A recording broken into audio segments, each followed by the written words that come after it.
Aroma rendang yang kental memenuhi apartemen minimalis Isabella di Jakarta Selatan. Lilin-lilin kecil berbaris rapi di atas meja makan, memancarkan cahaya temaram yang menari-nari di dinding. Mawar merah yang baru dibeli dari pasar kaget pagi itu menghiasi vas kaca, menambah sentuhan romantis pada suasana. Isabella, dengan gaun batik sutra berwarna merah marun yang elegan, sesekali melirik jam dinding yang berdetak pelan. Pukul 8 malam. Hari ini, 12 Juni, adalah hari istimewa. Bukan hanya ulang tahun pernikahannya yang ke-8 dengan Tegar, tapi juga ulang tahun Tegar yang ke-36. Isabella sudah mempersiapkan segalanya dengan cermat. Ia mengambil cuti setengah hari dari pekerjaannya sebagai asisten akuntan di sebuah perusahaan konsultan keuangan ternama. Ia bahkan menyempatkan diri pergi ke pasar tradisional yang cukup jauh, hanya untuk mendapatkan bumbu rendang terbaik dan daging sapi kualitas premium.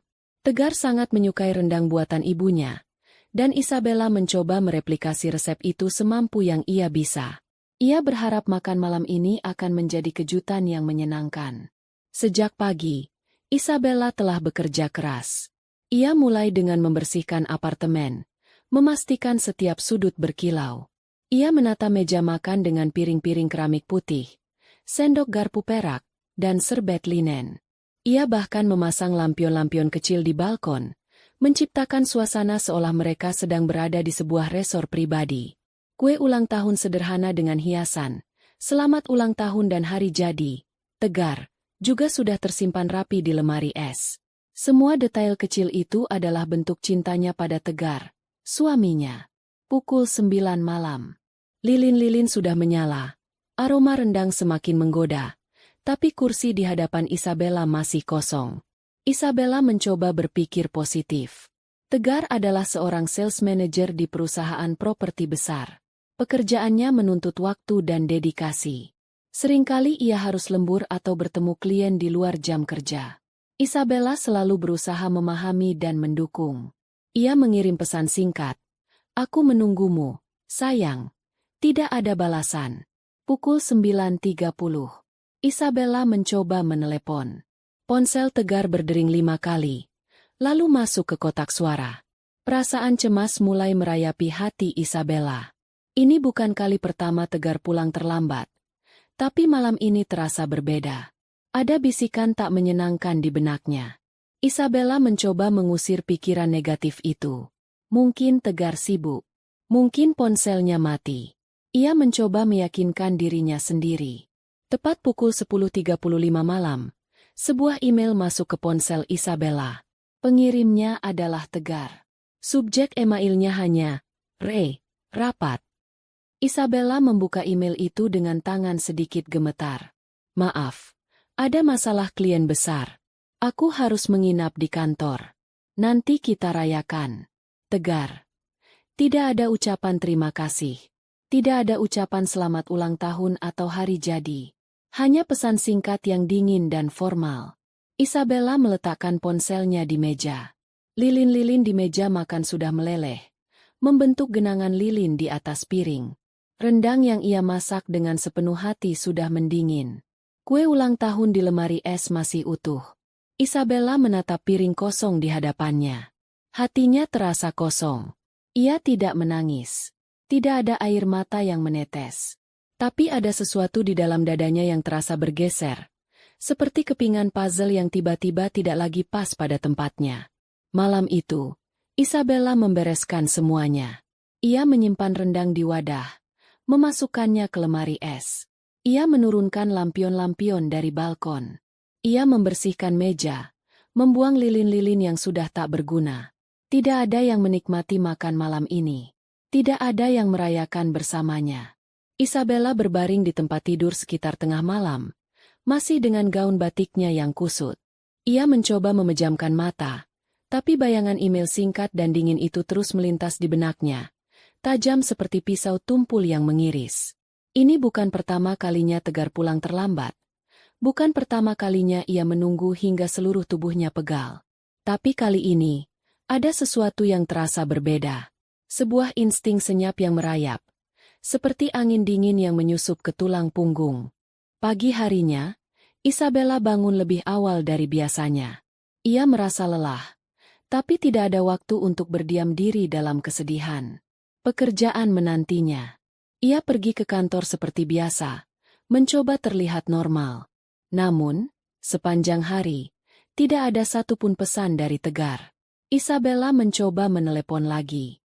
Hanya dering, lagi dan lagi, lalu masuk ke kotak suara. Seolah-olah ia tidak lagi ada di dunia Tegar. Sekitar tengah hari, perasaan gelisah Isabella memuncak. Ia tidak bisa lagi menahan diri. Ia menelepon kantor Tegar. Seorang resepsionis yang ramah menyambut teleponnya. "Selamat siang, dengan Isabella. Saya ingin berbicara dengan Tegar." Resepsionis itu terdiam sesaat. "Oh, Bapak Tegar? Beliau sudah mengundurkan diri 3 hari yang lalu, Bu. Beliau tidak meninggalkan informasi kontak." Isabella terpaku di koridor kantornya. Udara di sekitarnya terasa menebal. Jantungnya berdebar kencang, dan ingatan-ingatan mulai membanjiri benaknya seperti film yang diputar mundur. Ia tiba-tiba mengerti. Ini bukan tentang pekerjaan atau klien. Tegar telah memilih untuk menghilang. Dan ia, istrinya selama 8 tahun, adalah orang terakhir yang tahu. Setelah jam kerja, Isabella segera bergegas pulang. Setiap putaran roda mobilnya terasa seperti berjuang melawan gelombang pasang yang meninggi. Ia membuka pintu apartemen mereka di lantai 3, tempat yang dulunya terasa seperti surga, kini dipenuhi keheningan yang menyesakan. Matanya langsung tertuju pada rak sepatu. Ada ruang kosong yang mencolok di baris kedua. Sepatu kulit coklat kesukaan Tegar tidak ada. "Tegar," Isabella memanggil. Suaranya terdengar hampa di ruangan yang sunyi. Tidak ada jawaban. Ia bergegas menuju kamar tidur. Jantungnya mencelos seperti batu yang tenggelam. Tegar berdiri di tengah ruangan, di samping koper yang terbuka. Pakaian-pakaiannya dilemparkan begitu saja ke dalam tas ransel, setelan jas navy, dasi, sepasang sepatu pantofel baru yang masih berlabel. Barang-barang yang tidak pernah ia kenakan untuk pertemuan biasa. "Apa yang sedang kamu lakukan?" tanya Isabella, suaranya tercekat. Tegar mendongak, menatapnya seolah ia adalah orang asing. "Kau sudah pulang," katanya datar. Lalu melanjutkan mengemasi barang-barangnya. Isabella melangkah mendekat. "Mau kemana?" "Kota sebelah," jawab Tegar santai. "Aku sudah menerima pekerjaan baru di Yogyakarta." "Apa?" Isabella membeku. Kau mengundurkan diri dari pekerjaanmu dan tidak mengatakan sepatah kata pun padaku." Tegar tidak menjawab. Sebaliknya, ia mengeluarkan sebuah map tipis dari tasnya dan meletakkannya di meja. Ia membukanya. Halaman pertama adalah surat cerai. Isabella berdiri tak bergerak. "Tegar, apa ini?" Tegar menatapnya dengan mata dingin. "Kau bukan lagi istri yang aku butuhkan." "Apa yang kau bicarakan?" Isabella terkesiap. Tidak percaya. "Kau selalu mementingkan pekerjaan. Rumah berdebu. Kau hanya memasak di akhir pekan. Kau tidak peduli lagi padaku." Isabella mencengkeram surat-surat itu. "Aku sudah berusaha. Kau pulang larut malam. Bilang sudah makan. Aku masak. Kau mengabaikannya. Aku bersih-bersih. Kau melarangku menyentuh mejamu. Dan sekarang kau menyalahkanku karena tidak memenuhi tugasku." "Jangan ungkit hal-hal sepele," bentak Tegar. "Kau hanya mencari alasan. Istri yang sebenarnya tidak butuh diingatkan." Isabella tertawa getir. "Kau bicara seolah aku hanya duduk-duduk sepanjang hari. Aku bekerja, aku membayar setengah sewa, tapi tidak ada yang memasak makan malam untukku. Tidak ada yang bertanya apakah aku baik-baik saja. Dan aku tidak pernah mengeluh." Tegar menyipitkan mata. "Itu pilihanmu. Aku sudah membuat pilihanku." Ia menutup resleting kopernya dan menuju pintu. "Aku menyewa apartemen dekat pekerjaan baru. Aku mulai minggu depan. Jangan menghalangiku." Isabella menghalangi pintu. "Hanya itu? Tidak ada permintaan maaf? Tidak ada penjelasan? Setelah 8 tahun. "Aku tidak berutang apapun padamu," katanya, lalu melewatinya tanpa menoleh. Pintu tertutup di belakangnya. Suara yang final dan dingin, seperti palu hakim di ruang sidang. Isabella merosot ke lantai, masih mencengkeram surat cerai. Tangannya gemetar. 2 hari kemudian, ia menerima telepon dari kantor manajemen gedung. Ibu Isabella, kami baru saja menerima permintaan untuk pengalihan sewa. Pemegang sewa saat ini telah meminta untuk mengakhiri kontrak. Isabella membeku. Apa yang ia katakan? Tanyanya. Ia hanya meninggalkan catatan. Ia tidak lagi tinggal di sini. Orang yang tinggal akan membereskan dan pindah sebelum akhir bulan. Tidak ada diskusi. Tidak ada pesan. Malam itu, Isabella mengobrak-abrik laci meja lama mereka dan menemukan kwitansi semua furnitur. Hampir semua barang, dari sofa hingga kulkas, terdaftar atas namanya. Satu-satunya yang Tegar bawa adalah pakaian dan beberapa barang elektronik kecil. Tegar pergi seperti orang asing, tapi justru sikap dingin itulah yang akhirnya membangunkan Isabella. Ia melihat sekeliling apartemen. Semuanya masih ada, kecuali pernikahan mereka. Ia tidak langsung menandatangani surat cerai. Surat-surat itu tergeletak di meja selama 3 hari, seperti luka gores yang belum mulai berdarah.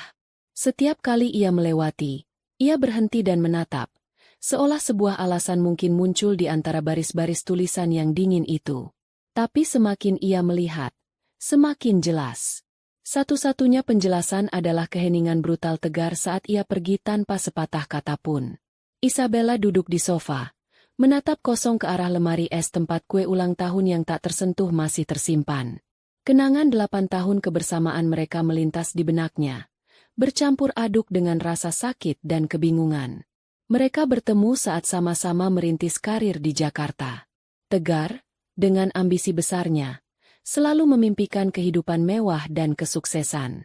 Isabella, dengan idealismenya, hanya menginginkan kebahagiaan sederhana dan keluarga yang hangat. Perbedaan itu dulu terasa melengkapi. Kini terasa seperti jurang pemisah. Dulu, Tegar adalah sosok yang penuh perhatian. Ia selalu mengingat tanggal-tanggal penting, memberikan kejutan kecil, dan selalu punya waktu untuk Isabella, meskipun ia sibuk. Isabella ingat bagaimana Tegar pernah menunggunya pulang kerja sampai larut malam, hanya untuk membawakannya martabak manis kesukaannya. Senyumnya hangat, matanya penuh cinta. Tapi kapan semua itu berubah?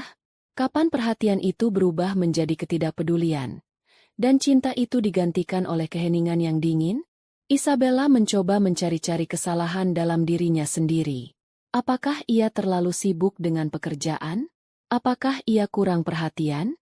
Ia selalu berusaha menyeimbangkan antara karir dan rumah tangga. Ia memastikan rumah selalu bersih, makanan selalu tersedia, dan ia selalu ada untuk Tegar setiap kali Tegar membutuhkannya. Tapi sepertinya, semua usahanya tidak cukup. Tegar selalu menemukan alasan untuk mengeluh, untuk menunjukkan ketidakpuasannya. Rumah berdebu, katanya. Kau hanya memasak di akhir pekan. Isabella merasa seolah ia tidak pernah cukup baik di mata Tegar. Ia mengingat salah satu pertengkaran kecil mereka beberapa bulan lalu. Isabella mencoba membereskan meja kerja Tegar yang berantakan, berniat membantu. Tegar marah besar. Jangan sentuh mejaku. Kau tidak mengerti pentingnya ini, katanya. Isabella mundur, terkejut dengan reaksi Tegar yang berlebihan. Sejak saat itu, ia jarang menyentuh barang-barang Tegar, menjaga jarak, takut memicu kemarahan yang tidak ia pahami. Semua insiden kecil itu kini terasa seperti potongan-potongan puzzle yang membentuk gambaran besar. Tegar tidak pernah puas. Ia selalu mencari sesuatu yang lebih baik, sesuatu yang lebih sempurna. Dan kini, ia telah menemukan alasan untuk pergi, untuk mencari apa yang ia anggap lebih baik, itu. Isabella mengambil surat cerai itu lagi. Matanya menelusuri setiap kata, setiap kalimat. Kau bukan lagi istri yang aku butuhkan. Kalimat itu terngiang di telinganya. Sakit, tapi juga anehnya, membebaskan. Ia tidak butuh seseorang yang tidak membutuhkannya. Ia tidak butuh seseorang yang melihatnya sebagai objek yang harus memenuhi ekspektasinya, bukan sebagai pasangan hidup. Ia berpikir tentang masa depannya. Tanpa Tegar, tanpa apartemen ini, ia harus mencari tempat tinggal baru, membangun hidup baru, dari awal lagi. Rasa takut sempat menyergap. Ia sudah terbiasa dengan keberadaan Tegar, dengan rutinitas mereka. Tapi kemudian, sebuah kekuatan baru muncul dari dalam dirinya.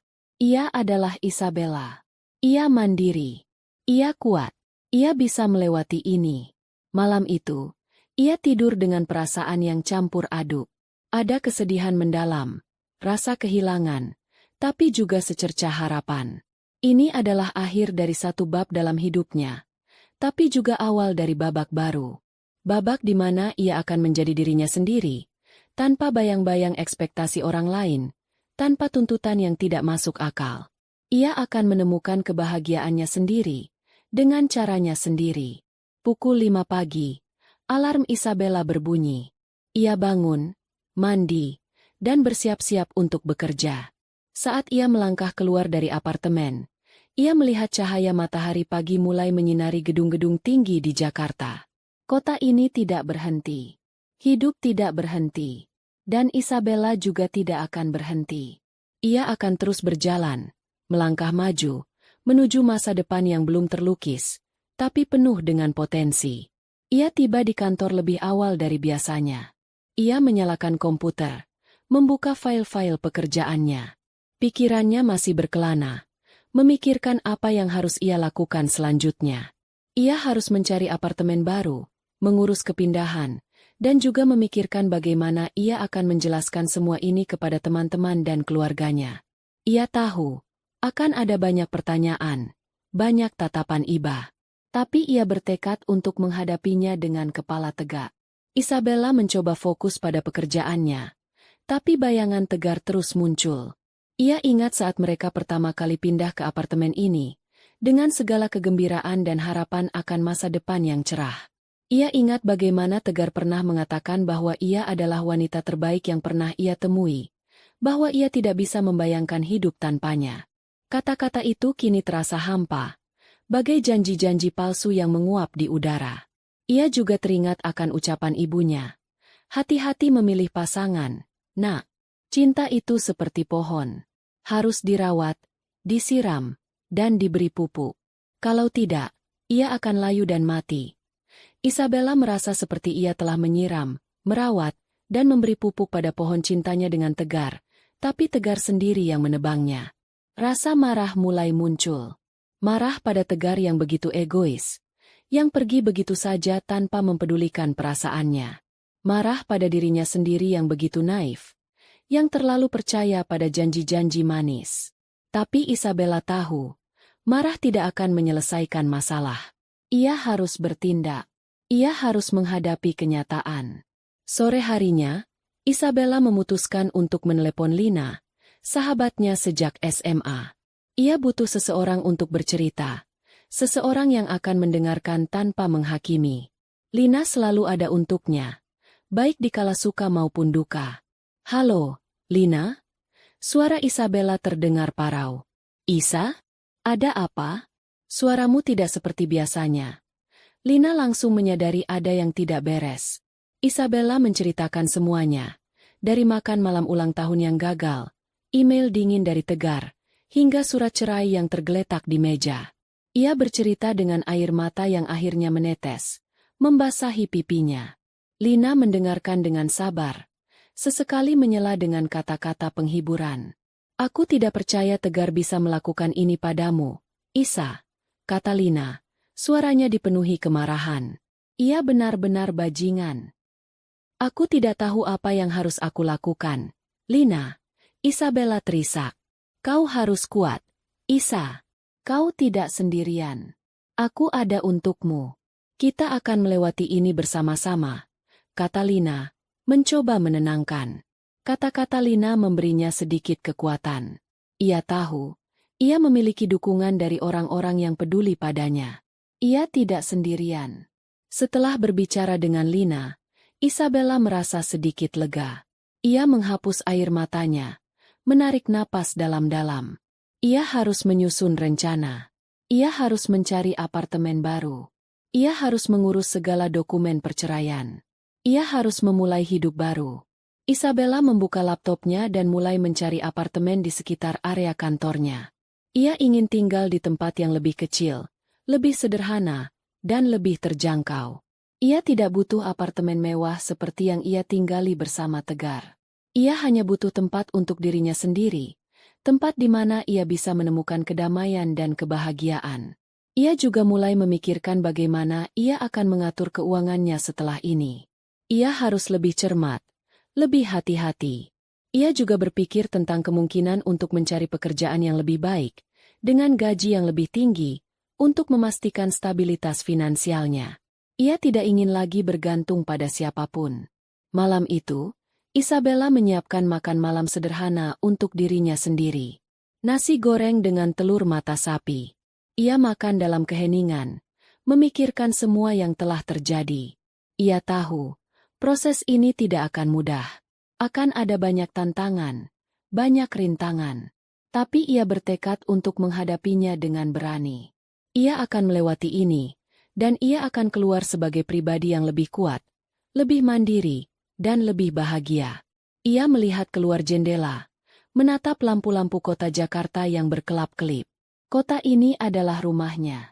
Ia tidak akan lari. Ia akan tetap di sini, membangun kembali hidupnya, sepotong demi sepotong, hingga ia menemukan kebahagiaan yang sejati. Ia akan membuktikan pada dirinya sendiri, dan pada Tegar, bahwa ia bisa hidup tanpa dirinya, dan bahkan lebih baik dari sebelumnya. Ia mengambil surat cerai itu lagi. Kali ini, ia tidak lagi merasakan sakit atau kebingungan. Yang ia rasakan hanyalah tekad. Ia mengambil pena, menarik napas dalam-dalam, dan menandatangani namanya. Tanda tangannya tegas, tanpa keraguan. Ini adalah awal dari babak baru dalam hidupnya. Sebuah babak yang penuh dengan potensi, dengan kebebasan, dan dengan harapan akan masa depan yang lebih cerah. Isabella meletakkan pena, menatap tanda tangannya di atas kertas itu. Tidak ada setetes air mata pun yang jatuh. Tidak ada getaran di tangannya. Hanya ada kejernihan. Kejernihan yang ia dapatkan setelah bertahun-tahun diselimuti janji-janji hampa. Ia telah membuat pilihannya. Ia akan bergerak maju. Ia akan menjadi Isabella yang baru. Pagi hari Sabtu yang cerah, Isabella duduk di meja makan apartemennya. Surat cerai dari Tegar masih tergeletak di sana, menjadi saksi bisu atas kehancuran yang tak terhindarkan. 3 hari berlalu sejak Tegar meninggalkannya, dan surat itu masih belum ditandatangani. Isabella terus menatapnya, mencari-cari alasan, seolah ada penjelasan yang tersembunyi di antara baris-baris tulisan yang dingin itu. Namun, semakin lama ia menatap, semakin jelas bahwa tidak ada penjelasan lain selain keheningan brutal Tegar saat ia pergi tanpa sepatah kata pun. Isabella mencoba memahami apa yang sebenarnya terjadi. Mengapa Tegar tiba-tiba berubah menjadi begitu kejam dan tak berperasaan? Ia mencoba mengingat kembali setiap percakapan, setiap argumen, setiap momen dalam 8 tahun pernikahan mereka. Apakah ada tanda-tanda yang ia lewatkan? Apakah ada sesuatu yang salah yang tidak ia sadari? Ia ingat saat Tegar seringkali pulang larut malam, mengatakan bahwa ada masalah dengan klien atau rapat mendadak. Isabella selalu percaya, selalu mendukung. Ia bahkan seringkali menyiapkan makan malam untuk Tegar, meskipun Tegar mengatakan sudah makan. Ia ingin Tegar merasa dicintai, dihargai. Namun kini, semua itu terasa seperti kebodohan. Ia telah begitu buta, begitu naif. Tegar menuduhnya terlalu fokus pada pekerjaan, mengabaikan rumah tangga. Isabella tertawa getir. Ia bekerja keras, sama seperti Tegar. Ia membayar setengah sewa apartemen, setengah tagihan, setengah dari semua biaya hidup mereka. Ia tidak pernah mengeluh, tidak pernah meminta lebih. Ia hanya ingin menjadi pasangan yang setara, yang saling mendukung. Tapi Tegar tidak melihatnya seperti itu. Tegar melihatnya sebagai pembantu rumah tangga, sebagai objek yang harus memenuhi segala kebutuhannya. "Kau bukan lagi istri yang aku butuhkan," kata Tegar. Kalimat itu menusuk hati Isabella seperti belati. Ia merasa seolah ia telah gagal. Gagal sebagai istri, gagal sebagai wanita. Tapi kemudian, sebuah pikiran baru muncul. Apakah ia benar-benar gagal? Ataukah Tegar yang terlalu banyak menuntut? Apakah ia yang tidak cukup baik? Ataukah Tegar yang tidak pernah tahu bagaimana cara menghargai? Isabella bangkit dari meja. Ia berjalan ke dapur, mengambil secangkir kopi panas. Aroma kopi yang harum sedikit menenangkan pikirannya. Ia kembali ke meja, mengambil surat cerai itu lagi. Tangannya tidak lagi gemetar. Hatinya tidak lagi sakit. Yang ada hanyalah kejernihan. Sebuah keputusan yang telah ia buat. Ia mengambil pena. "Aku tidak berutang apapun padamu," kata Tegar saat ia pergi. Isabella mengulangi kalimat itu dalam benaknya. "Dan aku juga tidak berutang apapun padamu, Tegar." Ia menarik napas dalam-dalam, lalu menandatangani namanya di atas surat cerai. Tanda tangannya tegas, tanpa keraguan. Ini adalah akhir dari satu bab dalam hidupnya, tapi juga awal dari babak baru. Ia meletakkan pena, menatap tanda tangannya yang baru saja ia bubuhkan. Tidak ada setetes air mata pun yang jatuh. Tidak ada getaran di tangannya. Hanya ada rasa lega yang aneh. Ia telah membebaskan dirinya sendiri. Ia telah mengambil kendali atas hidupnya. Surat cerai itu kini terasa seperti simbol kebebasan. Kebebasan dari ekspektasi Tegar yang tidak realistis. Kebebasan dari tuntutan yang tidak masuk akal. Kebebasan dari hubungan yang membuatnya merasa tidak cukup baik.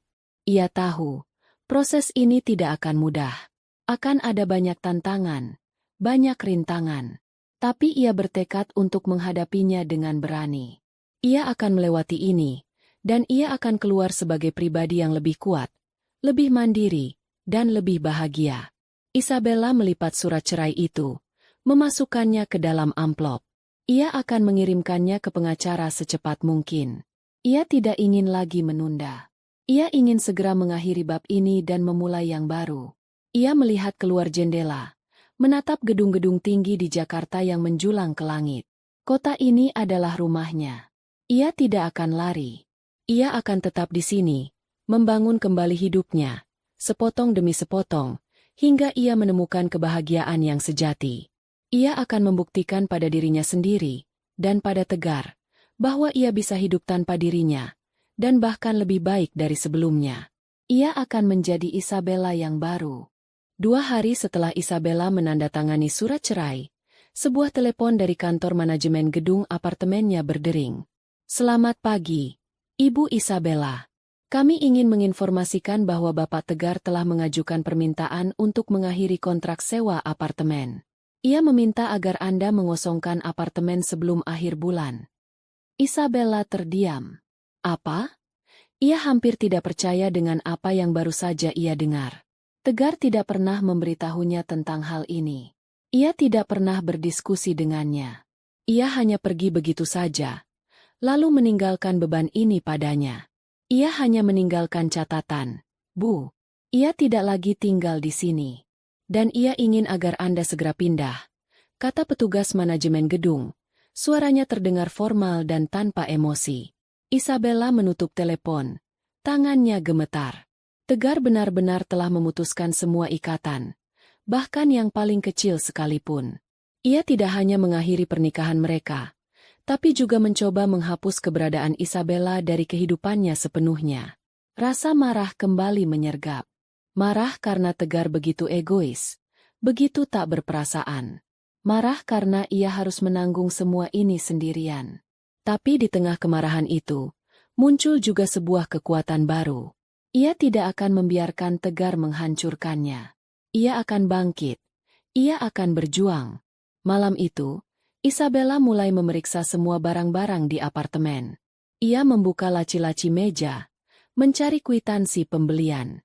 Ia terkejut menemukan bahwa hampir semua furnitur, dari sofa ruang tamu hingga kulkas di dapur, terdaftar atas namanya. Tegar hanya membawa pakaiannya dan beberapa barang elektronik kecil. Ia pergi seperti orang asing, seolah ia tidak pernah menjadi bagian dari kehidupan Isabella. Isabella menatap sekeliling apartemen. Tempat yang dulunya ia sebut rumah, kini terasa kosong dan hampa. Setiap sudut menyimpan kenangan, kenangan yang kini terasa pahit. Sofa tempat mereka seringkali menonton film bersama, meja makan tempat mereka berbagi cerita, kamar tidur tempat mereka saling berpelukan. Semua itu kini terasa seperti museum kenangan, dipenuhi dengan hantu-hantu masa lalu. Tapi di tengah kekosongan itu, muncul sebuah gagasan. Apartemen ini adalah miliknya. Barang-barang ini adalah miliknya. Ia tidak perlu membuangnya. Ia bisa membawanya ke tempat tinggal barunya. Ia bisa membangun rumah baru, rumah yang benar-benar miliknya, tanpa bayangan tegar. Isabella mulai menyusun rencana. Ia harus mencari apartemen baru secepatnya. Ia harus mengurus kepindahan barang-barang. Ia juga harus memikirkan bagaimana ia akan membayar semua biaya ini. Ia tahu, ini tidak akan mudah, tapi ia tidak akan menyerah. Ia membuka laptopnya dan mulai mencari apartemen di sekitar area kantornya. Ia ingin tinggal di tempat yang lebih kecil, lebih sederhana, dan lebih terjangkau.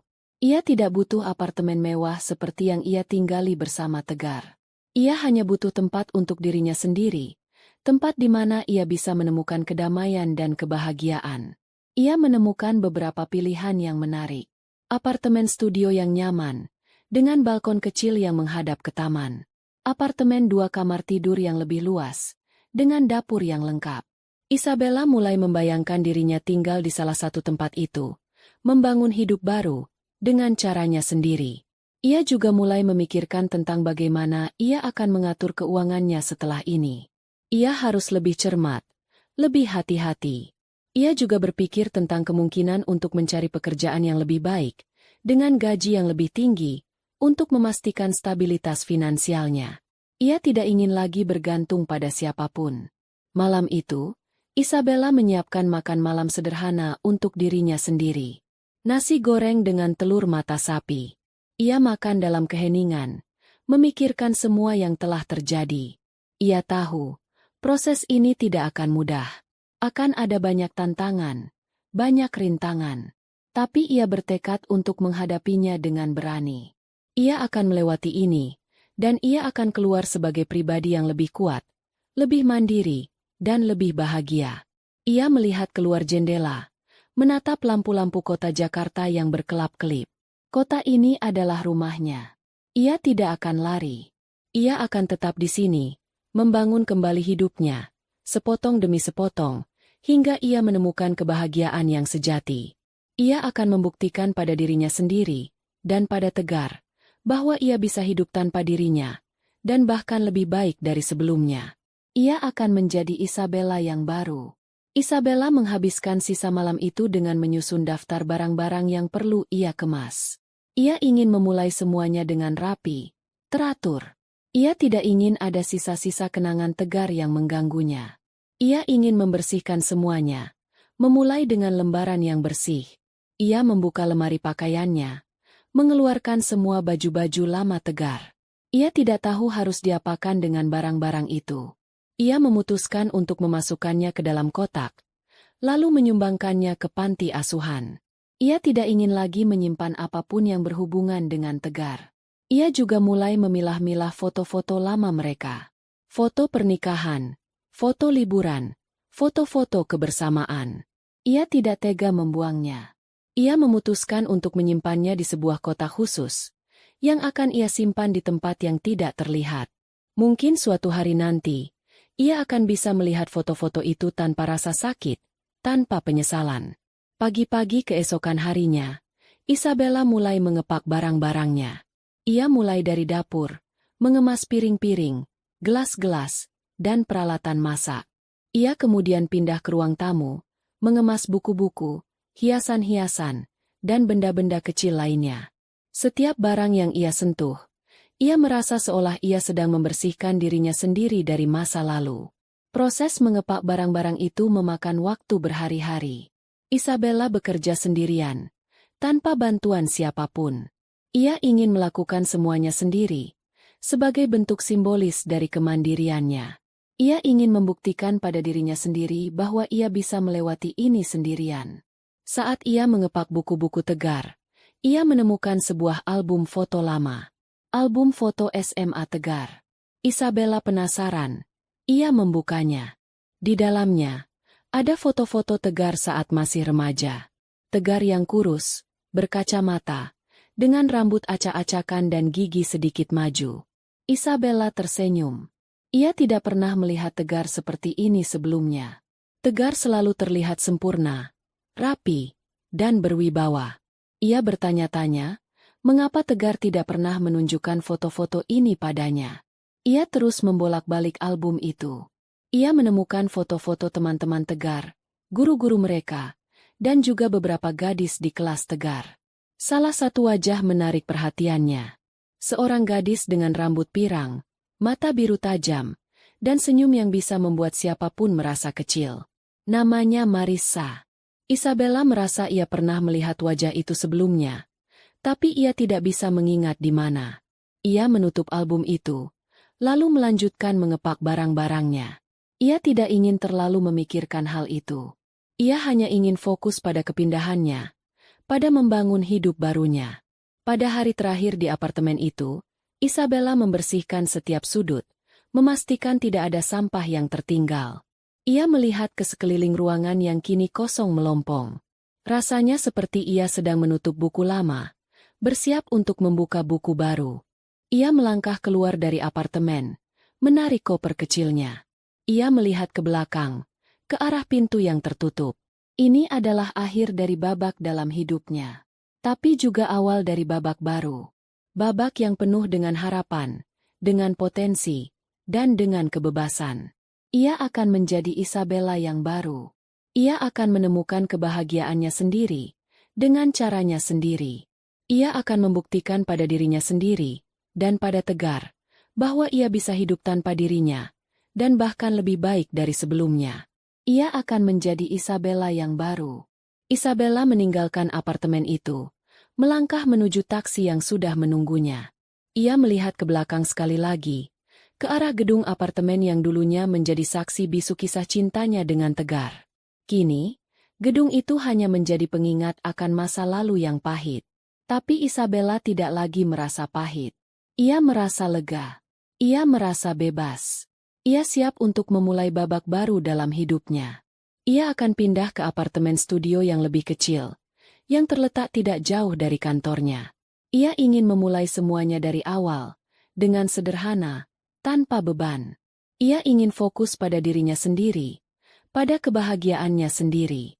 Dalam perjalanan menuju apartemen barunya, Isabella melihat pemandangan kota Jakarta yang ramai. Gedung-gedung tinggi, kendaraan yang padat, orang-orang yang sibuk dengan kehidupan mereka masing-masing. Ia merasa seolah ia adalah salah satu dari mereka, bagian dari keramaian, tapi juga memiliki kisah yang unik. Ia tiba di apartemen barunya. Studio kecil yang bersih, dengan jendela besar yang menghadap ke taman. Ia tersenyum. Ini adalah awal yang baru. Ia meletakkan kopernya, membuka jendela, membiarkan angin sejuk masuk ke dalam ruangan. Ia menarik napas dalam-dalam, merasakan udara segar memenuhi paru-parunya. Ia merasa seolah ia sedang terlahir kembali. Ia mulai menata apartemen barunya. Ia menata buku-buku di rak, meletakkan hiasan-hiasan kecil di meja, dan menata tempat tidur dengan sprei baru. Ia ingin membuat tempat ini menjadi rumah yang nyaman, tempat di mana ia bisa merasa damai dan bahagia. Isabella duduk di sofa, menatap sekeliling apartemen barunya. Ini adalah awal yang baru. Ia tidak lagi merasa sedih atau marah. Ia merasa optimis, penuh harapan. Ia tahu, ia akan melewati ini, dan ia akan keluar sebagai pribadi yang lebih kuat, lebih mandiri, dan lebih bahagia. Ia akan menjadi Isabella yang baru. Ia mengambil ponselnya, mengirim pesan kepada Lina. Aku sudah pindah. Ayo kita rayakan malam ini. Lina membalas dengan emoji hati. Isabella tersenyum. Ia memiliki teman-teman yang peduli padanya. Ia tidak sendirian. Ia akan menjalani hidupnya dengan jujur pada dirinya sendiri, tanpa kompromi, tanpa berpura-pura. Ia akan menemukan kebahagiaan yang sejati, dengan caranya sendiri. Ia akan menjadi Isabella yang baru. Sabtu malam, Isabella mendapat notifikasi dari grup teman SMA lamanya. Reuni SMA ke-18 akan diadakan di sebuah mikrobrewery di Kemang, Jakarta Selatan. Sebulan yang lalu, Isabella sangat antusias. Ia bahkan sudah membayar biaya reservasi. Dulu, ia membayangkan akan datang bersama Tegar, bergandengan tangan, menjadi pasangan yang stabil di antara teman-teman yang mungkin masih berjuang atau sudah bercerai. Kini, ia hanya akan datang sendiri, dengan rasa hampa yang menusuk jauh ke dalam. Ia hampir memutuskan untuk tidak pergi. Apa gunanya? Ia tidak ingin menghadapi tatapan iba atau pertanyaan-pertanyaan yang tak terhindarkan tentang Tegar. Ia tidak ingin berpura-pura baik-baik saja ketika hatinya masih rapuh. Namun, setelah menatap cermin, melihat wajahnya yang lelah tapi masih menyimpan jejak martabat, ia memutuskan untuk pergi. Ia mengenakan gaun hitam sederhana, memoles bibirnya dengan lipstik merah anggur, dan mengikat rambutnya ke belakang. Bukan untuk menarik perhatian siapapun, melainkan untuk mengingatkan dirinya sendiri bahwa ia masih ada. Ia masih cukup kuat untuk berjalan ke ruangan yang ramai tanpa gentar. Moonlight Brewery, tempat reuni diadakan, sama bising dan semaraknya seperti yang ia ingat dari masa remaja mereka. Tawa, dentingan gelas, dan gumaman cerita-cerita lama menggema dari setiap sudut. Isabella melangkah masuk, merasa sedikit canggung pada awalnya, sampai tatapan familiar membuatnya berhenti. "Hei, Isabella!" Sebuah suara memanggil. Ia menoleh. Itu Naga, pria yang dulunya bermain bass di band sekolah. Kini ia memiliki sedikit janggut tipis, dengan tatapan mata yang hangat dan tenang. Ia hampir tidak mengenalinya. "Naga?" Isabella tersenyum tipis. "Aku hampir tidak mengenalimu." Naga tersenyum, menyerahkan segelas bir padanya. "Masih saja yang terakhir datang, ya?" Mereka duduk di meja kecil di bagian belakang. Naga bercerita bahwa ia sudah bercerai 3 tahun lalu, membesarkan putri semata wayangnya yang berusia 6 tahun sendirian. Tidak ada kepahitan, tidak ada drama. Hanya kebenaran yang diucapkan dengan tenang, seperti dua orang dewasa di tengah perjalanan hidup mereka. Ketika Naga bertanya tentang Tegar, Isabella menjawab singkat, "Kami sedang dalam proses perceraian. Tidak perlu dikasihani." Naga mengangguk kecil, lalu segera mengganti topik pembicaraan. Isabella diam-diam bersyukur atas pengertian Naga. Ia tidak butuh simpati. Ia hanya butuh seseorang yang mengerti, tanpa harus menjelaskan panjang lebar. Mereka terus berbincang, mengenang masa-masa SMA. Naga bercerita tentang karirnya sebagai musisi independen, tentang perjuangannya sebagai ayah tunggal, dan tentang harapannya akan masa depan. Isabella juga bercerita tentang pekerjaannya, tentang kelas seni batik yang baru ia ikuti, dan tentang bagaimana ia mencoba membangun hidup baru. Di tengah percakapan, Isabella merasa nyaman. Naga tidak menghakiminya, tidak mencoba memberinya nasihat. Ia hanya mendengarkan, dan sesekali memberikan komentar yang bijaksana. Isabella merasa seolah ia bisa menjadi dirinya sendiri di hadapan Naga, tanpa perlu berpura-pura atau menyembunyikan perasaannya. Malam itu, Isabella pulang ke apartemen barunya di tengah dinginnya udara awal musim panas Jakarta. Ia menyalakan radio. Sebuah lagu lama mengalun. Bukan benar, tapi tidak apa-apa. Lirik lagu itu menusuk hatinya seperti pukulan, membangkitkan banjir kenangan. Makan malam dingin yang tak tersentuh. Pesan-pesan yang tak terbaca. Pelukan-pelukan yang memudar menjadi hampa. Bertahun-tahun ia terus berkata pada dirinya sendiri, "Tegar sibuk. Aku harus lebih pengertian. Aku hanya perlu berusaha lebih keras." Tapi menghadapi kebenaran telanjang, ia menyadari bahwa ia telah hidup seperti bayangan, selalu mencari alasan untuk memaklumi kelalaian orang lain.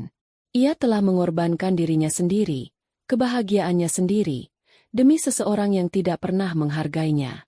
Kini, ia telah bebas. Bebas dari bayangan Tegar. Bebas dari ekspektasi yang tidak masuk akal.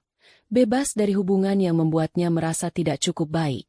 Ia akan menemukan kebahagiaannya sendiri, dengan caranya sendiri. Ia akan menjadi Isabella yang baru. Minggu pagi, saat Isabella sedang membuat kopi di dapur apartemen barunya yang sederhana, ponselnya berdering. Layarnya menyala. Tegar. Ia ragu beberapa detik, lalu mengangkatnya. Aku sudah memberitahu kantor sewa bahwa kita mengakhiri kontrak pada akhir bulan. Kau harus segera berkemas, kata Tegar. Suaranya datar, seperti perintah. Isabella tetap tenang. Kau tidak berpikir seharusnya bertanya padaku apakah aku punya tempat tinggal lain? Kau sudah dewasa. Atasi sendiri. Balas Tegar belak-belakan. Isabella meletakkan kopinya dan berbicara perlahan. Baiklah, aku akan menandatangani surat cerai. Tegar terdiam. Dan jangan telepon lagi, kata Isabella tegas. Jangan bicara padaku seolah aku masih orang yang mengurus rumah tanggamu. Tidak ada jawaban. Isabella menutup telepon. Tidak ada keraguan. Ia duduk di meja, matanya tertuju pada surat cerai yang telah ia tanda tangani beberapa hari yang lalu. Lalu, seolah menutup babak yang telah lama membusuk, ia mengambil pena dan menandatangani namanya lagi di lembar yang belum ia kirimkan. Tidak ada getaran sedikit pun di tangannya. Tidak ada setetes air mata pun. Hanya kejernihan. Setelah bertahun-tahun diselimuti janji-janji hampa. Tepat seminggu setelah Isabella menyerahkan surat cerai melalui pengacaranya, Tegar mengiriminya email, sekitar pukul 10 malam. Subjek emailnya hanya satu kata. Bukti. Isabella membukanya. Sebelum ia sempat membaca baris pertama, sebuah foto melompat keluar. Sebuah akta nikah. Mempelai pria, Tegar Rudianto. Mempelai wanita, Maya Wulandari. Dicap merah tebal di bagian bawah. Kabupaten Sleman, Yogyakarta. Tanggal pendaftaran. Tepat 1 hari setelah pengadilan mengesahkan perceraian mereka. Sebelum ia sempat bereaksi, ponselnya berdering. Tegar menelepon tepat setelah mengirim email itu.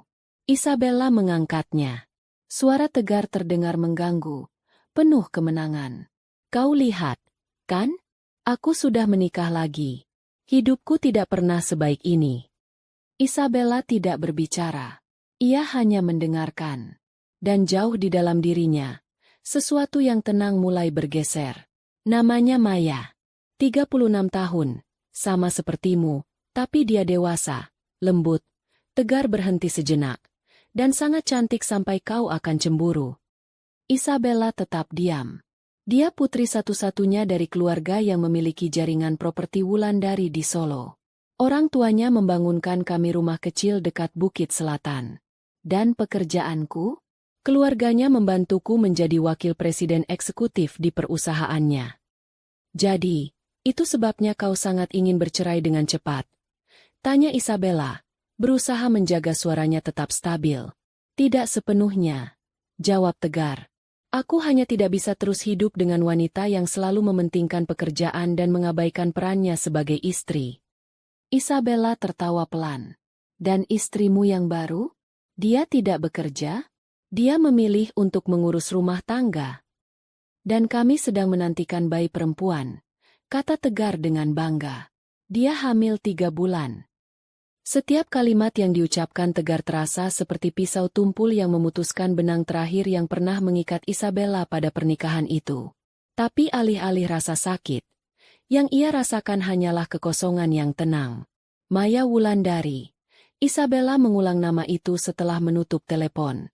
Nama itu tidak asing. Ia membuka Facebook dan mengetikkan nama itu. Profilnya muncul hampir seketika. Foto profil menunjukkan seorang wanita cantik dengan rambut pirang bergelombang lembut, mata biru tajam, dan senyum yang bisa membuat siapapun merasa kecil. Isabella menggulir ke bawah. Lalu pada foto ke-10, ia membeku. Maya adalah gadis yang bersekolah di SMA bersamanya selama 3 tahun. Dulu, namanya Miranti. Ia kurus, bermata sipit, hidung pesek, dan kulitnya berbintik-bintik akibat alergi makeup. Ia dulu duduk di belakang, jarang bicara, dan sering dibuli oleh teman-teman sekelas. Tidak mungkin. Isabella membuka kembali foto pernikahan yang dikirim Tegar melalui email. Pengantin wanita di foto itu terlihat seperti orang yang sama sekali berbeda. Tidak ada jejak Miranti yang lama. Tapi ia ingat mata itu. Gigi sedikit miring yang dulu sering diejek teman-temannya. Gigi kelinci. Cara ia selalu menunduk saat berjalan di koridor. Bagaimana mungkin ia bisa lupa? Ia menelepon Lina, sahabatnya sejak SMA. "Kau ingat Miranti?" tanyanya. Terdengar jeda di ujung telepon. Lalu Lina tertawa. "Bukan hanya aku ingat. Aku masih punya fotonya dari kelas 3 SMA. Kenapa tiba-tiba kau menanyakannya?" Isabella menceritakan semuanya tentang Tegar, tentang pernikahan barunya, rumah mewah yang dihadiahkan, dan jabatan eksekutif yang didapatkannya secara ajaib. Lina tidak terkejut. Dia berubah total setelah pindah ke New York untuk belajar seni. Menjalani beberapa operasi plastik, dagu, hidung, mata, rahang. Orang-orang menyebutnya Maya juga. Tapi kepribadiannya masih sama. Pendiam, kalkulatif, dan sangat strategis dalam memilih siapa yang ia dekati. Isabella tidak mengatakan apa-apa. Ada rumor dia pernah terlibat dengan seorang arsitek yang jauh lebih tua dan sudah menikah di Brooklyn, tambah Lina. Lalu dia kembali ke Yogyakarta dan membuka galeri seni. Kurasa dia sudah naik level sekarang. Isabella tidak punya pertanyaan lagi. Malam itu, ia duduk di ruang tamunya, menatap foto pernikahan Tegar dan Maya. Segala sesuatu dalam bingkai itu berkilauan. Bunga-bunga, gaun putih, gigi yang berbaris sempurna dalam senyum cerah Maya. Tapi Isabella tahu, di balik semua itu ada lapisan makeup, citra yang dibuat dengan hati-hati, dan motif yang tersembunyi dengan baik. Dan Tegar memilih itu. Perasaan Isabella campur aduk. Ia tidak lagi merasa sakit hati, melainkan ada sedikit rasa jijik. Bagaimana Tegar bisa begitu mudah melupakan 8 tahun pernikahan mereka dan menggantinya dengan ilusi semata? Bagaimana ia bisa begitu buta terhadap kebenaran dan begitu tergiur dengan kepalsuan? Ia memikirkan kembali percakapannya dengan Tegar. Setiap kata-kata Tegar yang penuh kesombongan, setiap kalimat yang penuh penghinaan terhadap dirinya. Ia menyadari bahwa Tegar sebenarnya adalah pria yang dangkal, yang hanya melihat penampilan luar dan status sosial. Ia tidak pernah benar-benar mencintai Isabella, melainkan hanya mencintai citra yang ia ciptakan sendiri. Isabella memejamkan mata, menarik napas dalam-dalam. Ia harus melupakan Tegar. Ia harus melupakan semua yang berhubungan dengan pria itu. Ia harus fokus pada dirinya sendiri, pada kebahagiaannya sendiri. Ia telah mengambil langkah pertama dengan menandatangani surat cerai dan pindah ke apartemen baru. Kini, ia harus terus melangkah maju. Ia membuka laptopnya, mencari informasi tentang kursus seni batik yang ia ingin ikuti. Ia ingin mengembangkan hobinya, menemukan passion baru. Ia juga mulai mencari komunitas atau klub yang berhubungan dengan minatnya, berharap bisa bertemu dengan orang-orang baru dan membangun lingkaran pertemanan yang positif. Ia ingin mengisi hidupnya dengan hal-hal yang bermakna, dengan orang-orang yang tulus. Ia tidak ingin lagi membuang waktunya untuk seseorang yang tidak pernah menghargainya. Isabella tersenyum. Ia merasa optimis. Ia merasa bebas. Ia siap untuk memulai babak baru dalam hidupnya. Babak yang penuh dengan potensi, dengan kebebasan, dan dengan harapan akan masa depan yang lebih cerah. Ia akan menjadi Isabella yang baru. Isabella mematikan lampu, berbaring di tempat tidurnya. Ia menatap langit-langit, memikirkan semua yang telah ia lalui. Dari kebahagiaan awal pernikahannya, kehancuran yang tak terduga, hingga kebangkitan kembali dirinya. Ia tahu, proses ini tidak akan mudah, tapi ia sudah siap. Ia akan menghadapi setiap tantangan dengan berani, dengan kepala tegak. Ia akan membuktikan pada dirinya sendiri bahwa ia adalah wanita yang kuat, mandiri, dan pantas mendapatkan kebahagiaan sejati. Ia akan menjadi Isabella yang baru.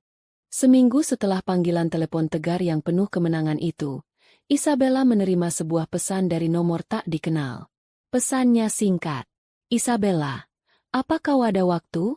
Aku perlu bicara. Ini penting." Ia tahu persis siapa pengirimnya. Ia tidak membalas. 15 menit kemudian, nomor itu menelepon.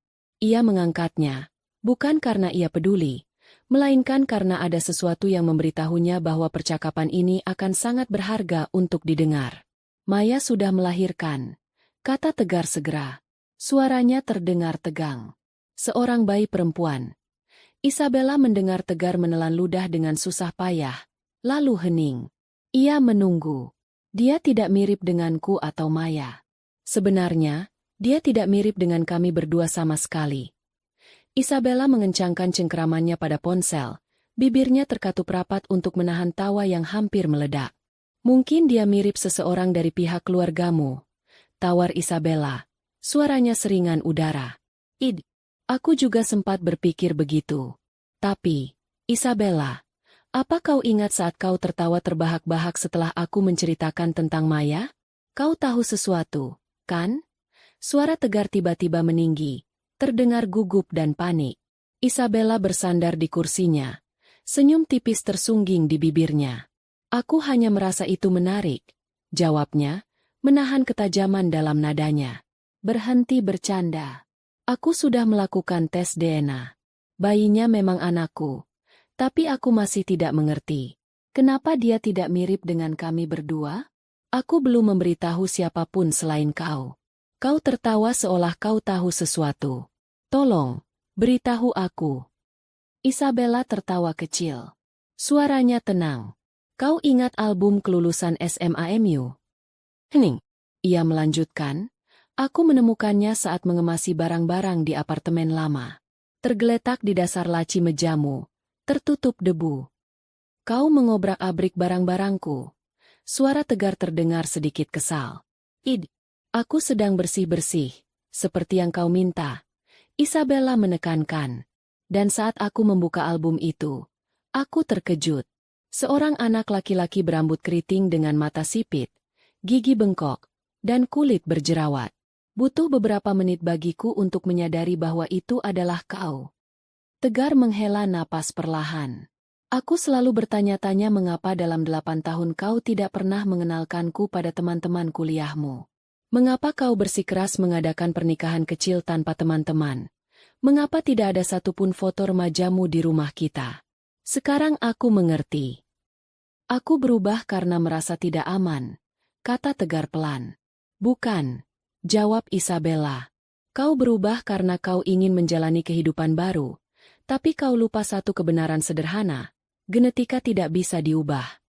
Keheningan membentang di antara mereka. Kau pikir aku malu dengan siapa diriku dulu? Tidak, kata Isabella. Aku merasa kasihan pada seorang anak tak berdosa yang akan tumbuh dengan dua orang tua yang tidak bisa jujur. Kau menyembunyikan masa lalumu. Begitu juga Maya. Dan sekarang kau terkejut putrimu tidak menyerupai versi editan yang kalian berdua bangun. Kau pikir dia akan terlihat seperti versi lamaku. Suara Tegar bergetar. Tidak ada yang tahu. Tapi dia akan membawa apa yang nyata dalam dirimu. Darahmu, DNA-mu, semua yang telah kau coba hapus. Isabella bisa mendengar Tegar menarik napas dalam-dalam. Bagaimana dengan Maya? Tanyanya, memotong sekali lagi. Dia menangis. Katanya kelelahan setelah melahirkan. Tapi kau tahu apa yang lebih buruk? Apa? Dia tidak mau menggendong bayinya. Setiap kali dia melihat wajah anak itu, dia memalingkan muka.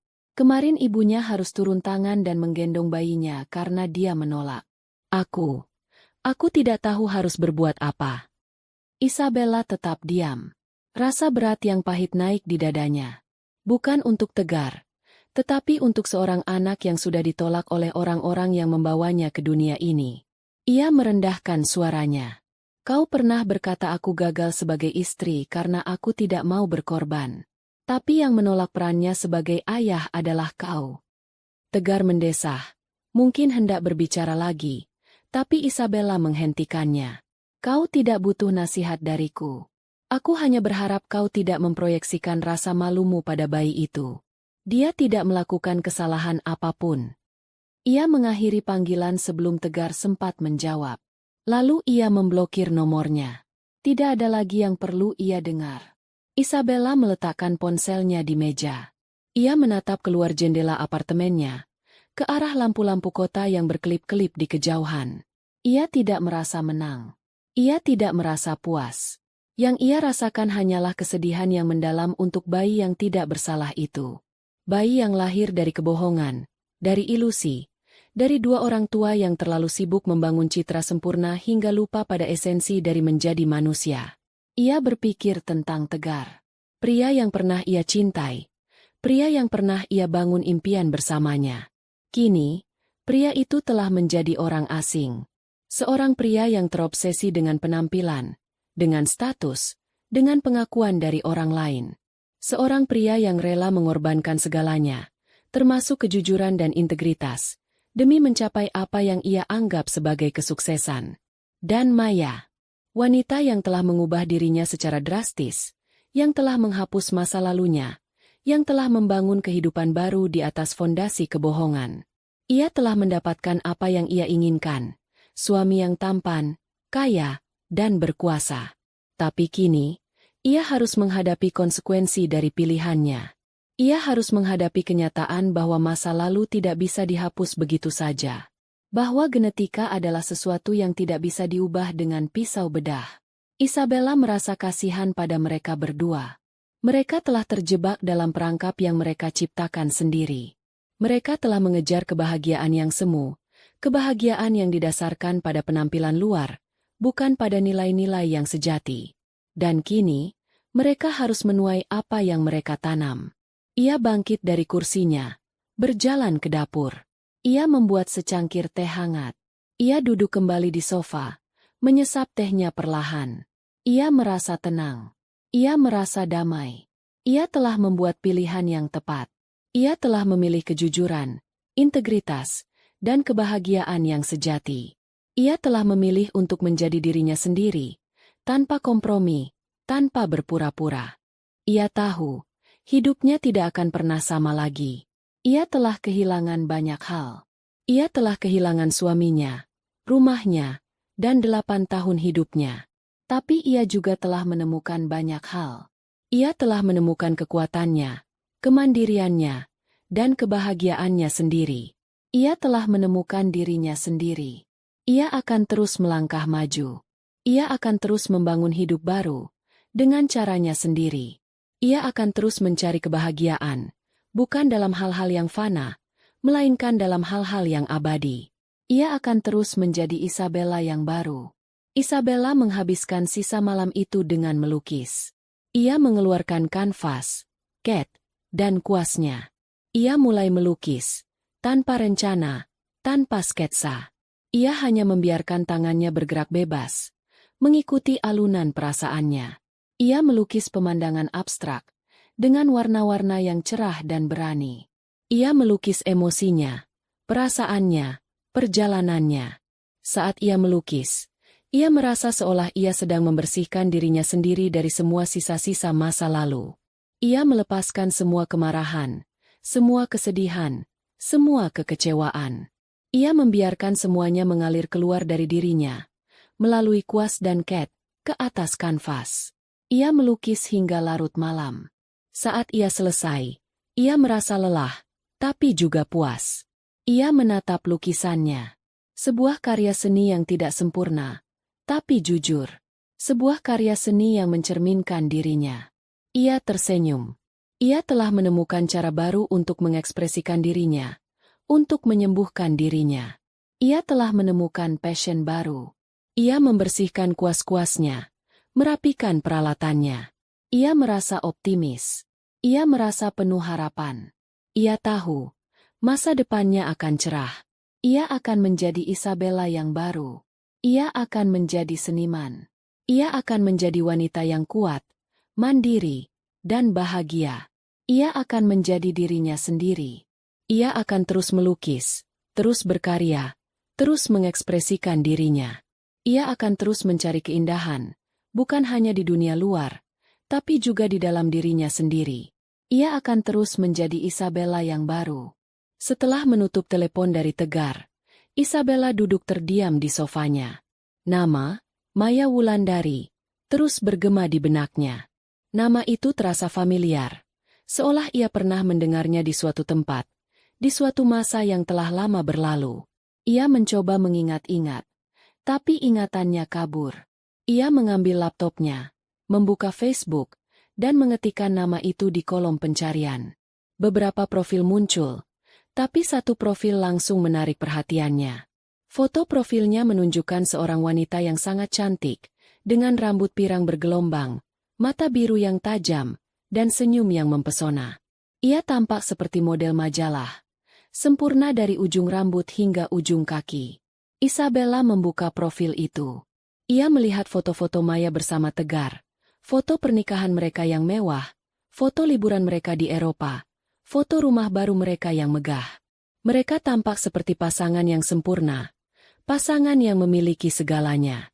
Tapi Isabella tidak terkesan. Ia tahu, di balik semua kemewahan itu, ada kebohongan, ada kepalsuan, ada sesuatu yang tidak beres. Ia terus menggulir ke bawah, melihat foto-foto lama Maya. Ia melihat foto-foto saat Maya masih kuliah, saat ia masih remaja. Dan kemudian, pada foto ke-10, ia membeku. Foto itu adalah foto kelas SMA mereka. Di barisan belakang, di sudut, ada seorang gadis kurus dengan rambut kusam, mata sipit, hidung pesek, dan kulit berjerawat. Gadis itu menunduk, seolah malu dengan penampilannya. Namanya Miranti. Isabella tidak percaya dengan apa yang ia lihat. Maya Wulandari adalah Miranti. Gadis yang dulu sering dibully, yang dulu sering diejek karena penampilannya yang tidak menarik. Bagaimana mungkin? Ia membuka kembali foto pernikahan Tegar dan Maya. Ia membandingkannya dengan foto Miranti di album SMA. Tidak ada kemiripan sama sekali. Maya terlihat seperti orang yang sama sekali berbeda. Ia telah mengubah dirinya secara total. Tapi kemudian, Isabella melihat sesuatu yang familiar. Mata itu, mata biru yang tajam, yang dulu tersembunyi di balik kacamata tebal. Dan gigi itu, gigi yang sedikit miring, yang dulu sering diejek teman-temannya. Ya, itu adalah Miranti. Isabella merasa mual. Ia tidak bisa membayangkan betapa besar rasa sakit dan penderitaan yang telah dialami Miranti, hingga ia rela mengubah dirinya sedemikian rupa. Ia tidak bisa membayangkan betapa besar kebencian yang ia rasakan terhadap dirinya sendiri. Ia juga merasa marah. Marah pada Tegar yang begitu dangkal, yang hanya melihat penampilan luar. Marah pada Maya yang begitu licik, yang telah menipu Tegar dan semua orang di sekitarnya. Ia menelepon Lina, sahabatnya sejak SMA. "Lina, kau ingat Miranti?" Terdengar jeda di ujung telepon. Lalu Lina tertawa. "Miranti? Tentu saja aku ingat. Si itik buruk rupa. Kenapa tiba-tiba kau menanyakannya?" Isabella menceritakan semuanya. Tentang Tegar, tentang pernikahan barunya, tentang Maya Wulandari yang ternyata adalah Miranti. Lina terdiam sesaat. Lalu ia berkata, "Aku tidak terkejut. Aku sudah mendengar rumor tentangnya." "Rumor apa?" tanya Isabella. "Rumor bahwa dia telah menjalani beberapa operasi plastik di luar negeri. Dagu, hidung, mata, rahang, semuanya. Dia telah mengubah dirinya menjadi orang lain." "Tapi kenapa?" "Entahlah. Mungkin karena dia tidak pernah bahagia dengan dirinya sendiri. Mungkin karena dia ingin membalas dendam pada semua orang yang pernah menyakitinya." Isabella terdiam. Ia tidak tahu harus berkata apa. Ia merasa kasihan pada Miranti. Ia merasa kasihan pada Tegar. Mereka berdua adalah korban dari obsesi terhadap kesempurnaan, terhadap citra yang palsu. "Ada rumor lain," kata Lina. "Rumor bahwa dia pernah terlibat dengan seorang arsitek kaya yang sudah menikah di New York. Dia menjadi simpanannya selama beberapa tahun. Lalu ia mencampakkannya setelah mendapatkan apa yang ia inginkan." Isabella merasa semakin mual. Miranti bukan hanya korban.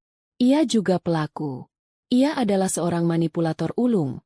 Seorang wanita yang rela melakukan apa saja untuk mendapatkan apa yang ia inginkan. Lalu dia kembali ke Yogyakarta, membuka galeri seni, dan mulai berburu suami baru. Dan sepertinya, dia telah menemukan mangsanya, kata Lina. Suaranya terdengar sinis. Isabella menutup telepon. Ia merasa lelah. Ia merasa muak. Ia tidak ingin lagi memikirkan Tegar dan Maya. Ia tidak ingin lagi terlibat dalam drama mereka. Ia bangkit dari sofanya, berjalan ke kamar mandi. Ia membasuh wajahnya dengan air dingin.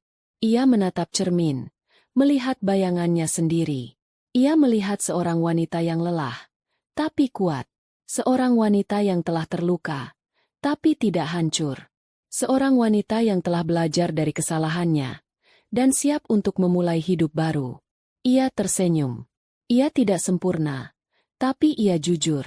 Ia tidak memiliki segalanya, tapi ia bahagia. Ia adalah Isabella. Dan itu sudah cukup. Ia kembali ke ruang tamunya, mengambil kanvas dan catnya. Ia mulai melukis lagi. Kali ini, ia melukis potret dirinya sendiri. Bukan potret yang sempurna, bukan potret yang ideal, melainkan potret yang jujur, yang apa adanya.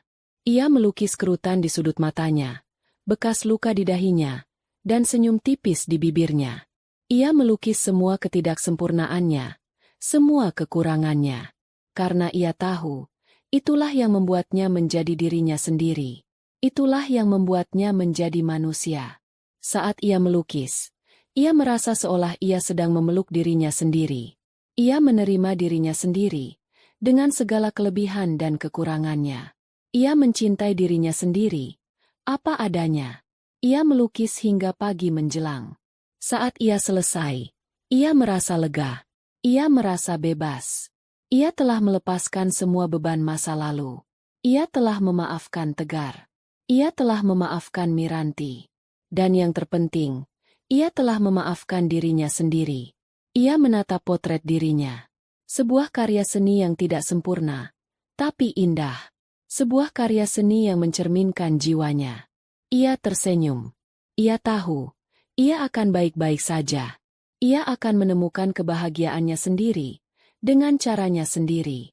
Ia akan menjadi Isabella yang baru. Ia akan menjadi seniman.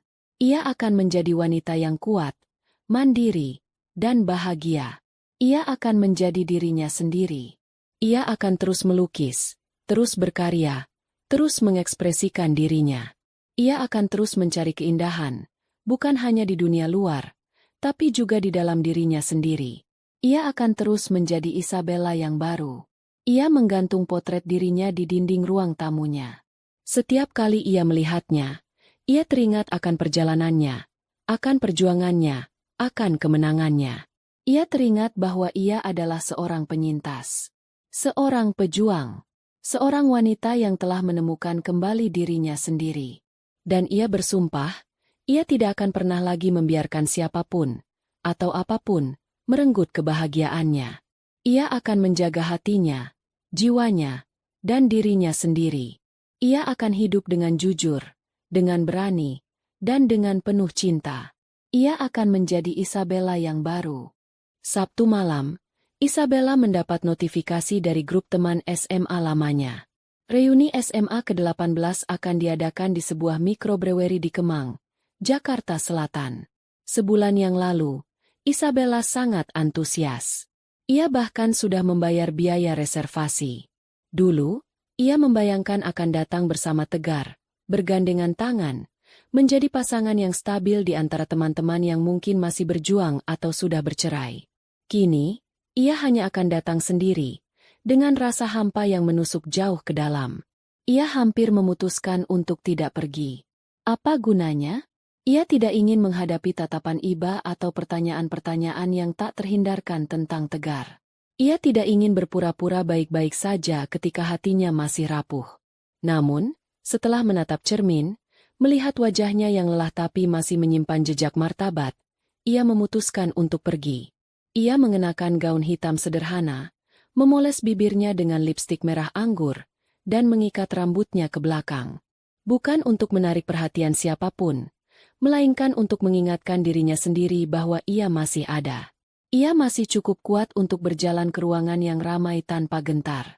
Moonlight Brewery, tempat reuni diadakan, sama bising dan semaraknya seperti yang ia ingat dari masa remaja mereka. Tawa, dentingan gelas, dan gumaman cerita-cerita lama menggema dari setiap sudut. Isabella melangkah masuk, merasa sedikit canggung pada awalnya, sampai tatapan familiar membuatnya berhenti. "Hei, Isabella!" Sebuah suara memanggil. Ia menoleh. Itu Naga, pria yang dulunya bermain bass di band sekolah. Kini ia memiliki sedikit janggut tipis, dengan tatapan mata yang hangat dan tenang. Ia hampir tidak mengenalinya. Naga? Isabella tersenyum tipis. Aku hampir tidak mengenalimu. Naga tersenyum, menyerahkan segelas bir padanya. Masih saja yang terakhir datang, ya? Mereka duduk di meja kecil di bagian belakang. Naga bercerita bahwa ia sudah bercerai 3 tahun lalu, membesarkan putri semata wayangnya yang berusia 6 tahun sendirian. Tidak ada kepahitan, tidak ada drama. Hanya kebenaran yang diucapkan dengan tenang, seperti dua orang dewasa di tengah perjalanan hidup mereka. Ketika Naga bertanya tentang Tegar, Isabella menjawab singkat, "Kami sedang dalam proses perceraian. Tidak perlu dikasihani." Naga mengangguk kecil, lalu segera mengganti topik pembicaraan. Isabella diam-diam bersyukur atas pengertian Naga. Ia tidak butuh simpati. Ia hanya butuh seseorang yang mengerti, tanpa harus menjelaskan panjang lebar. Mereka terus berbincang, mengenang masa-masa SMA. Naga bercerita tentang karirnya sebagai musisi independen, tentang perjuangannya sebagai ayah tunggal, dan tentang harapannya akan masa depan. Isabella juga bercerita tentang pekerjaannya, tentang kelas seni batik yang baru ia ikuti, dan tentang bagaimana ia mencoba membangun hidup baru. Di tengah percakapan, Isabella merasa nyaman. Naga tidak menghakiminya, tidak mencoba memberinya nasihat. Ia hanya mendengarkan, dan sesekali memberikan komentar yang bijaksana. Isabella merasa seolah ia bisa menjadi dirinya sendiri di hadapan Naga, tanpa perlu berpura-pura atau menyembunyikan perasaannya. Malam itu, Isabella pulang ke apartemen barunya di tengah dinginnya udara awal musim panas Jakarta. Ia menyalakan radio. Sebuah lagu lama mengalun. Bukan benar, tapi tidak apa-apa. Lirik lagu itu menusuk hatinya seperti pukulan, membangkitkan banjir kenangan. Makan malam dingin yang tak tersentuh. Pesan-pesan yang tak terbaca. Pelukan-pelukan yang memudar menjadi hampa. Bertahun-tahun ia terus berkata pada dirinya sendiri, "Tegar sibuk. Aku harus lebih pengertian. Aku hanya perlu berusaha lebih keras." Tapi menghadapi kebenaran telanjang, ia menyadari bahwa ia telah hidup seperti bayangan, selalu mencari alasan untuk memaklumi kelalaian orang lain. Ia telah mengorbankan dirinya sendiri, kebahagiaannya sendiri, demi seseorang yang tidak pernah menghargainya. Kini, ia telah bebas. Bebas dari bayangan Tegar. Bebas dari ekspektasi yang tidak masuk akal. Bebas dari hubungan yang membuatnya merasa tidak cukup baik. Ia akan menemukan kebahagiaannya sendiri, dengan caranya sendiri. Ia akan menjadi Isabella yang baru. Sabtu malam, Isabella mendapat notifikasi dari grup teman SMA lamanya. Reuni SMA ke-18 akan diadakan di sebuah mikrobrewery di Kemang, Jakarta Selatan. Sebulan yang lalu, Isabella sangat antusias. Ia bahkan sudah membayar biaya reservasi. Dulu, ia membayangkan akan datang bersama Tegar, bergandengan tangan, menjadi pasangan yang stabil di antara teman-teman yang mungkin masih berjuang atau sudah bercerai. Kini, ia hanya akan datang sendiri, dengan rasa hampa yang menusuk jauh ke dalam. Ia hampir memutuskan untuk tidak pergi. Apa gunanya? Ia tidak ingin menghadapi tatapan iba atau pertanyaan-pertanyaan yang tak terhindarkan tentang Tegar. Ia tidak ingin berpura-pura baik-baik saja ketika hatinya masih rapuh. Namun, setelah menatap cermin, melihat wajahnya yang lelah tapi masih menyimpan jejak martabat, ia memutuskan untuk pergi. Ia mengenakan gaun hitam sederhana, memoles bibirnya dengan lipstik merah anggur, dan mengikat rambutnya ke belakang. Bukan untuk menarik perhatian siapapun, melainkan untuk mengingatkan dirinya sendiri bahwa ia masih ada. Ia masih cukup kuat untuk berjalan ke ruangan yang ramai tanpa gentar. Moonlight Brewery, tempat reuni diadakan, sama bising dan semaraknya seperti yang ia ingat dari masa remaja mereka. Tawa, dentingan gelas, dan gumaman cerita-cerita lama menggema dari setiap sudut. Isabella melangkah masuk, merasa sedikit canggung pada awalnya, sampai tatapan familiar membuatnya berhenti. "Hei, Isabella." Sebuah suara memanggil. Ia menoleh. Itu Naga, Pria yang dulunya bermain bass di band sekolah. Kini ia memiliki sedikit janggut tipis, dengan tatapan mata yang hangat dan tenang. Ia hampir tidak mengenalinya. Naga? Isabella tersenyum tipis. Aku hampir tidak mengenalimu. Naga tersenyum, menyerahkan segelas bir padanya. Masih saja yang terakhir datang, ya? Mereka duduk di meja kecil di bagian belakang. Naga bercerita bahwa ia sudah bercerai 3 tahun lalu, membesarkan putri semata wayangnya yang berusia 6 tahun sendirian. Tidak ada kepahitan, tidak ada drama. Hanya kebenaran yang diucapkan dengan tenang, seperti dua orang dewasa di tengah perjalanan hidup mereka. Ketika Naga bertanya tentang Tegar, Isabella menjawab singkat, "Kami sedang dalam proses perceraian. Tidak perlu dikasihani." Naga mengangguk kecil, lalu segera mengganti topik pembicaraan. Isabella diam-diam bersyukur atas pengertian Naga. Ia tidak butuh simpati. Ia hanya butuh seseorang yang mengerti, tanpa harus menjelaskan panjang lebar.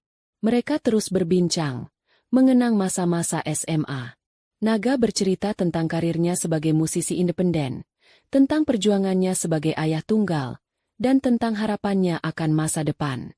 Isabella juga bercerita tentang pekerjaannya, tentang kelas seni batik yang baru ia ikuti, dan tentang bagaimana ia mencoba membangun hidup baru. Di tengah percakapan, Isabella merasa nyaman. Naga tidak menghakiminya, tidak mencoba memberinya nasihat. Ia hanya mendengarkan, dan sesekali memberikan komentar yang bijaksana. Isabella merasa seolah ia bisa menjadi dirinya sendiri di hadapan Naga, tanpa perlu berpura-pura atau menyembunyikan perasaannya. Malam itu, Isabella pulang ke apartemen barunya di tengah dinginnya udara awal musim panas Jakarta. Ia menyalakan radio. Sebuah lagu lama mengalun.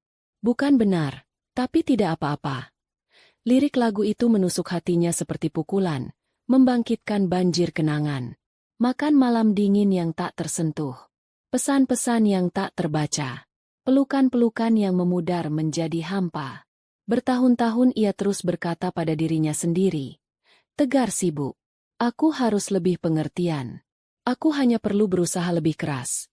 Tapi menghadapi kebenaran telanjang, ia menyadari bahwa ia telah hidup seperti bayangan, selalu mencari alasan untuk memaklumi kelalaian orang lain. Ia telah mengorbankan dirinya sendiri, kebahagiaannya sendiri, demi seseorang yang tidak pernah menghargainya. Kini, ia telah bebas. Bebas dari bayangan Tegar. Bebas dari ekspektasi yang tidak masuk akal. Bebas dari hubungan yang membuatnya merasa tidak cukup baik. Ia akan menemukan kebahagiaannya sendiri, dengan caranya sendiri. Ia akan menjadi Isabella yang baru.